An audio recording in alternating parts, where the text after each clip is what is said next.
May 12, 1945, 8:30 hours. Marktplatz, Aachen, Germany.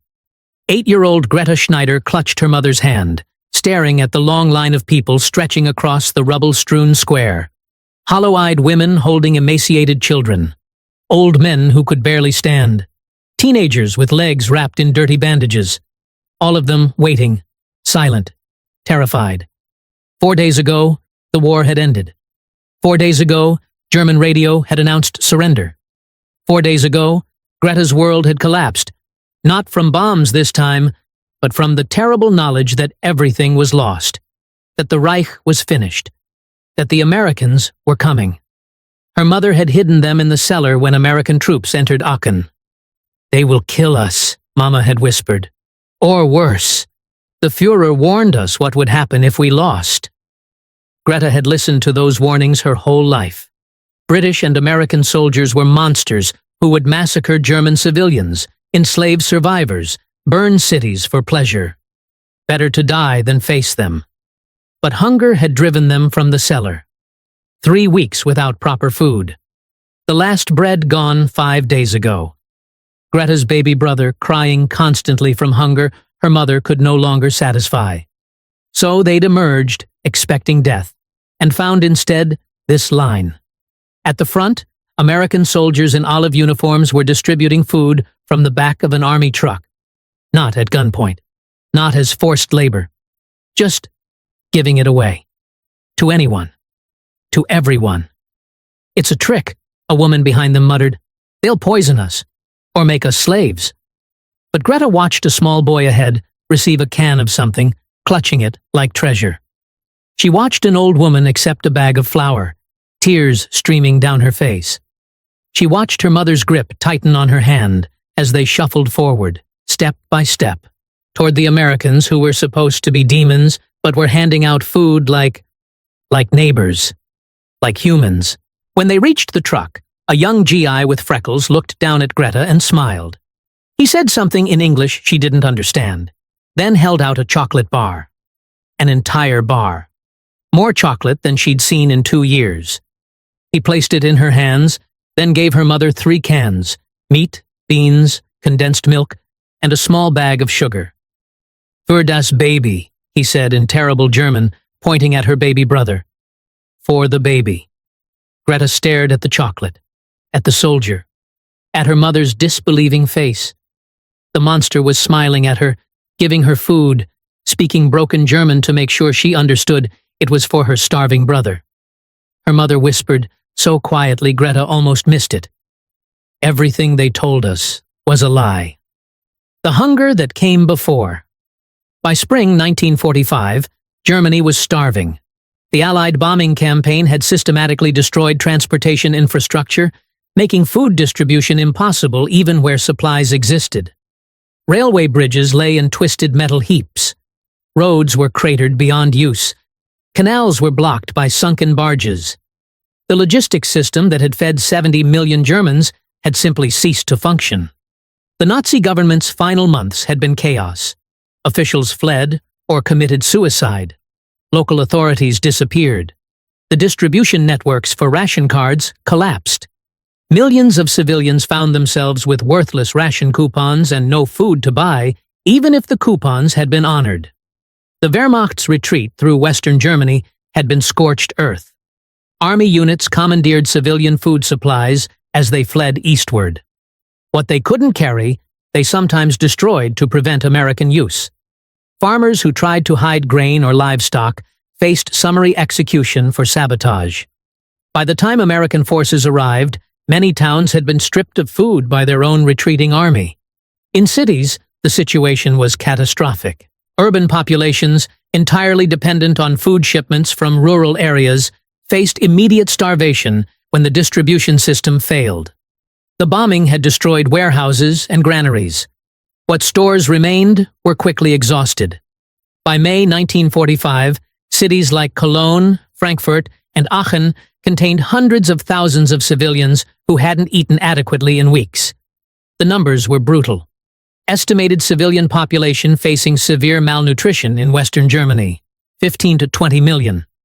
Daily caloric intake in cities, averaging 801,000 calories. Normal requirement, 2,000-2,500. Children under 5 suffering acute malnutrition, approximately 60%. Deaths from starvation and related disease, March-June 1945, estimated $150,000-$200,000. Greta Schneider's family was typical. Her father had died in the Wehrmacht in 1944. Her older brother had been conscripted into the Volkssturm in March 1945 and never returned. Her mother, grandmother, baby brother, and herself survived in the cellar of their bombed house, eating progressively smaller portions until there was nothing left to ration. "We boiled grass and potato peels," Greta recalled in a 1989 interview. "We ate paper mixed with flour to feel full.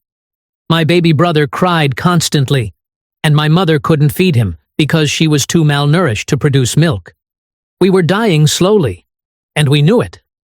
The propaganda that failed Nazi propaganda had spent years conditioning Germans to fear occupation by Allied forces. Joseph Goebbels's propaganda machine had portrayed Americans and British as barbaric subhumans bent on destroying German civilization. Radio broadcasts described supposed Allied atrocities in occupied territories. Newspapers printed fabricated stories about mass executions of civilians. Posters showed American soldiers as apes, with grotesque features. Children learned songs about defending the homeland against savage enemies. As defeat became inevitable during 1945, the propaganda intensified. The message was clear. Occupation would mean death, torture, enslavement. German women would be raped. German men would be executed or worked to death. German children would be taken away. Better to fight to the last man than face the horrors the Americans would inflict. "We truly believed it," said Friedrich Weber, who was 17 when the Americans reached his town of Würzburg. "We'd been told for years that Americans were monsters, that they'd exterminate us if we lost.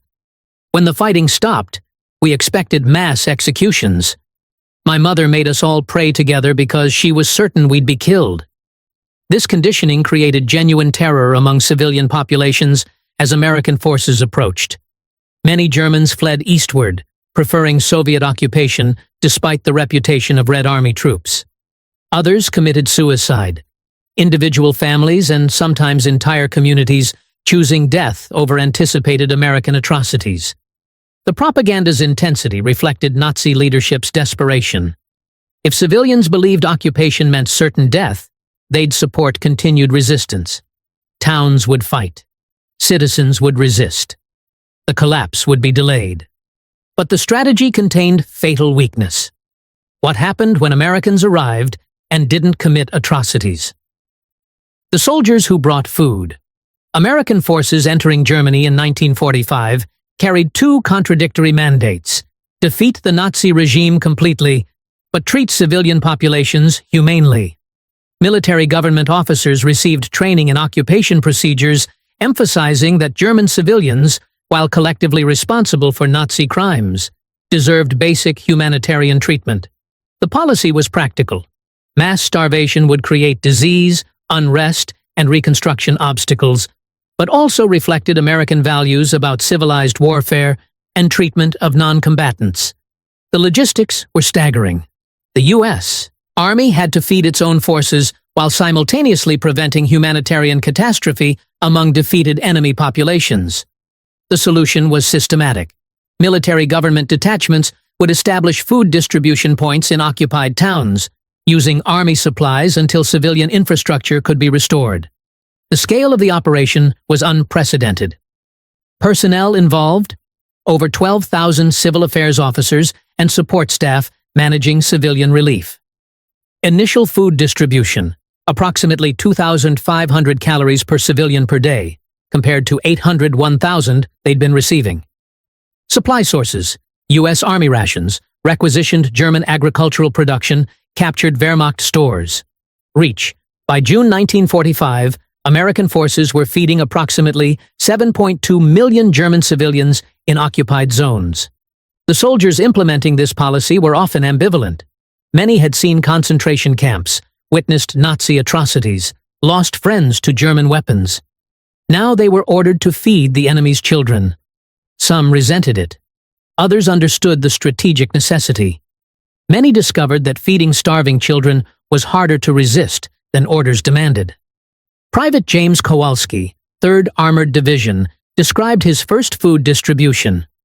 "We rolled into this town, I forget the name, and people were living in bombed buildings, skinny as hell, kids with distended bellies from malnutrition. Captain ordered us to set up a food line. I was angry about it. These people supported Hitler. But then I saw this little girl, maybe 6 years old, who looked like a skeleton. When I handed her a can of beans, she started crying. How do you stay angry at that?" Aachen. The first feeding Aachen, captured in October 1944, became the first German city where Americans established systematic civilian feeding operations. The city's population had dropped from 165,000 pre-war to approximately 20,000 civilians hiding in cellars when American forces entered. Most buildings were damaged or destroyed. Utilities had failed. The civilian administration had collapsed. The population was on the edge of starvation. Military government officers established distribution points where civilians could receive army rations. The program began small, a few hundred people per day, but expanded rapidly as civilians emerged from hiding and refugees flooded in from surrounding areas.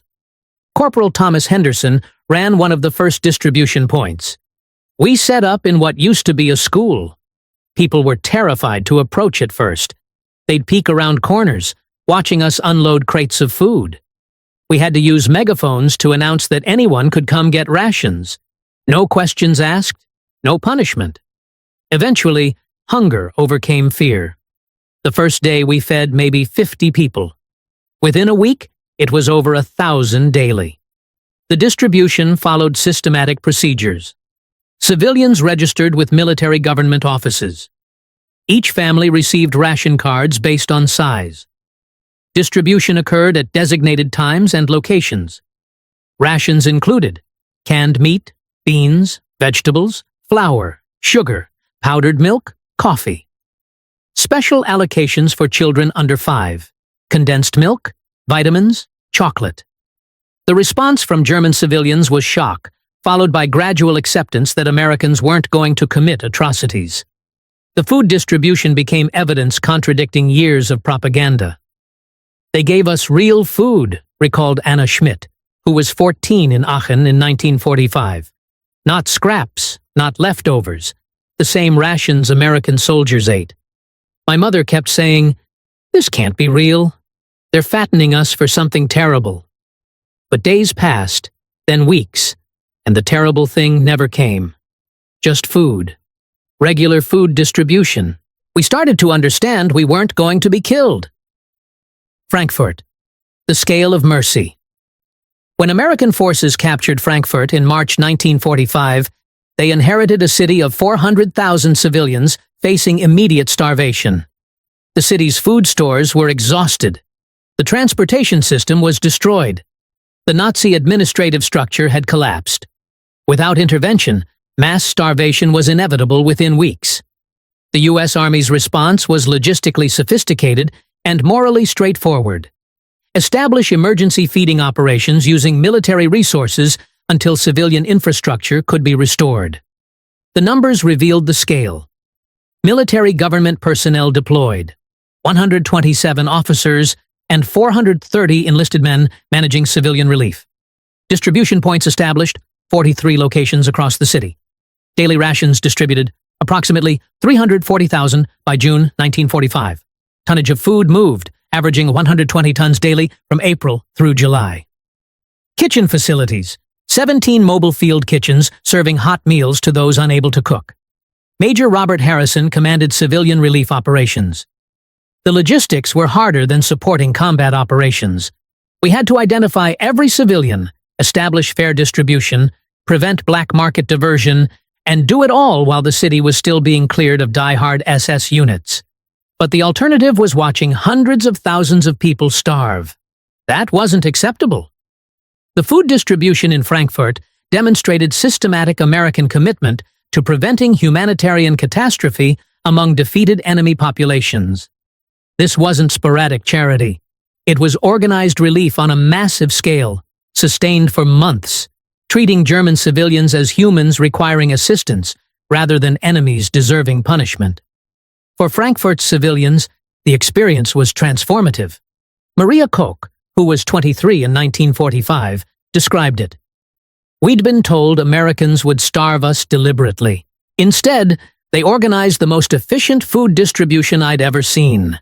Better than anything the Nazi government had managed during the war. They saved our lives, and they did it systematically, professionally, like our survival mattered to them." The mother's recognition.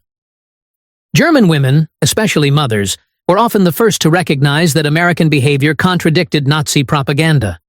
Mothers confronting their children's starvation had to make immediate practical decisions about survival. Ideology became irrelevant when children were dying. When Americans offered food, mothers took it. When the food proved safe and the distribution continued, mothers spread the word. The Americans weren't monsters. Elizabeth Hartmann, mother of 3 in Cologne, described her transformation. "I'd believed what we were told, that Americans would kill us or worse, but my children were starving. When I heard Americans were distributing food, I had to try. I expected humiliation, maybe punishment.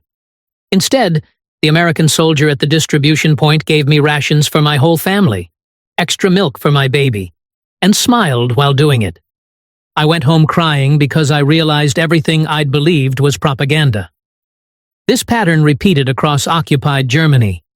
Mothers comparing their expectations, atrocity, with reality, food, became agents of psychological change, telling neighbors, friends, and family that Americans were feeding Germans despite having every reason not to. The practical mercy spoke louder than words. Children were being saved by enemy soldiers.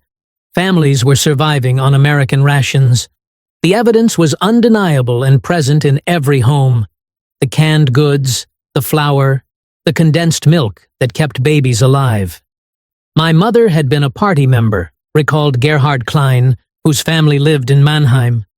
"She'd believed in Hitler until the end, but when Americans gave us food, gave it freely, without forcing us to do anything, without punishing us, she sat at our table, looked at the American rations and said, 'We were lied to about everything.' That was the moment she stopped being a Nazi." The old men's shame for older Germans who'd lived through World War I, American behavior created painful comparisons with Nazi propaganda's promises. These men had experienced Germany's humiliation in 1918, the hyperinflation of the 1920s, the Depression. Many had supported Hitler because he'd promised to restore German dignity and prevent another defeat's humiliation. Now, facing that defeat, they discovered the predicted American atrocities weren't happening. Instead, the enemy was feeding them. Hans Weber, who'd been a Wehrmacht veteran in World War I and was 62 when the Americans arrived in 1945, described his reaction. "I'd believed the Führer when he said the Americans would destroy us if we lost. I'd supported the war because I thought we were fighting for survival. Then Americans entered our town, and instead of revenge, they brought food. I'd sent my son to die in this war. He died fighting Americans. Now, Americans were keeping my grandchildren alive. I felt ashamed. Ashamed that I'd believed the lies. Ashamed that we'd committed atrocities while claiming we were defending civilization. Ashamed that the enemy showed more humanity than we had."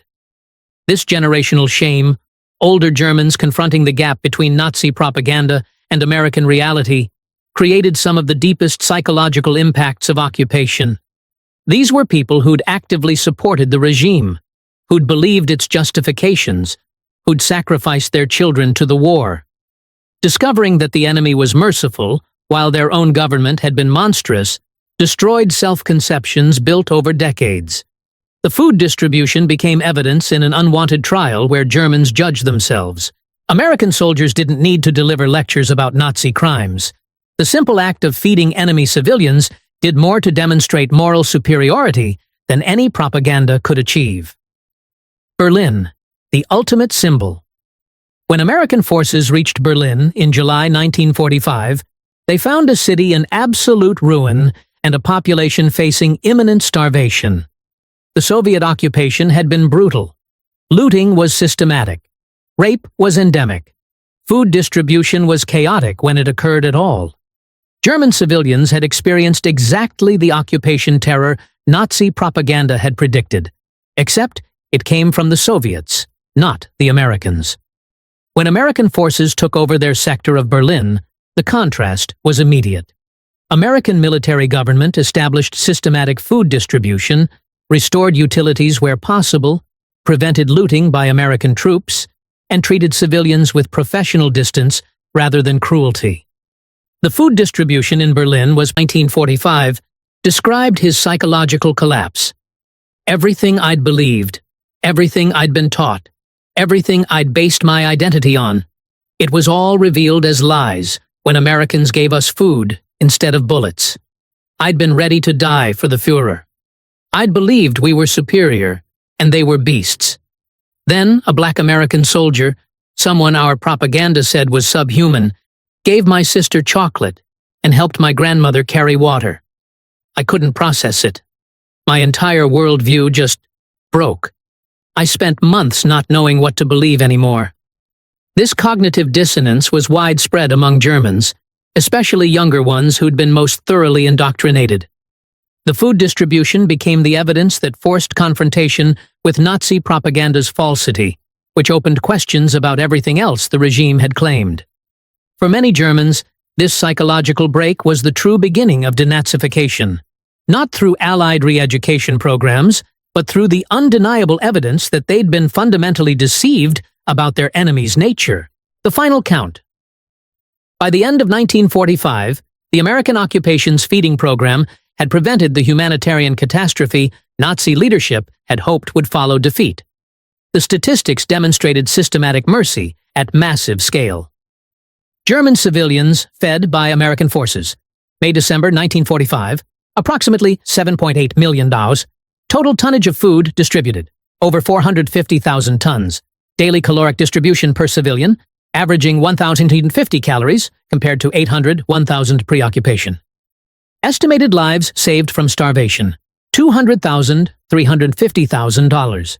Child mortality reduction, declined 40% in American zones by end of 1945. These weren't propaganda numbers. They were logistical achievements, documenting that American forces had systematically fed millions of enemy civilians through months of occupation, preventing starvation. Particularly significant because civilians could directly compare American and Soviet occupation. The comparison favored Americans overwhelmingly. Lieutenant Colonel James Bradford commanded American military government in Berlin's Zehlendorf district. We fed about 200,000 civilians in our sector. The conditions were apocalyptic. Rubble everywhere, no infrastructure, people living in basements. But we established distribution points, maintained schedules, ensured fair allocation. The German civilians couldn't believe it. Many told us they'd expected American occupation to be like the Soviet occupation. Instead, we ran it like a civic service program. For Berliners, the American feeding program became the foundation for post-war attitudes toward the United States. The memory of Americans providing food while Soviets seized it influenced Cold War loyalties for generations. Ingrid Becker, who was 19 in Berlin in 1945, later wrote, "The Soviets took everything and gave nothing. The Americans gave us food, treated us fairly, didn't rape or loot. For years, we'd been told Americans were the real enemy. In Berlin, we learned who actually cared about German survival." The cognitive break for Germans who'd supported the Nazi regime. American behavior created psychological crises that shattered ideological frameworks. The propaganda had been so absolute, Americans as subhuman enemies who would exterminate Germans, that its complete falsification through direct experience forced wholesale reevaluation of everything the regime had claimed. If Americans weren't monsters, what else was false? If enemy soldiers showed mercy, what did that say about German soldiers' behavior? If the people you'd been taught were inhuman showed more humanity than your own government, What did that mean about your participation in Nazi crimes? Werner Braun, who'd been a Hitler youth leader and was 17 in starvation, despite having every moral justification to let natural consequences unfold. The contrast with Soviet occupation zones was stark. In Soviet-controlled areas, food distribution remained chaotic, looting continued, and civilian suffering persisted. In American zones, systematic feeding operations meant German civilians were surviving and beginning recovery. For Germans comparing occupation experiences, the lesson was clear. American occupation meant survival and eventual reconstruction. Soviet occupation meant continued suffering and exploitation. This comparison shaped Cold War alignments throughout divided Germany.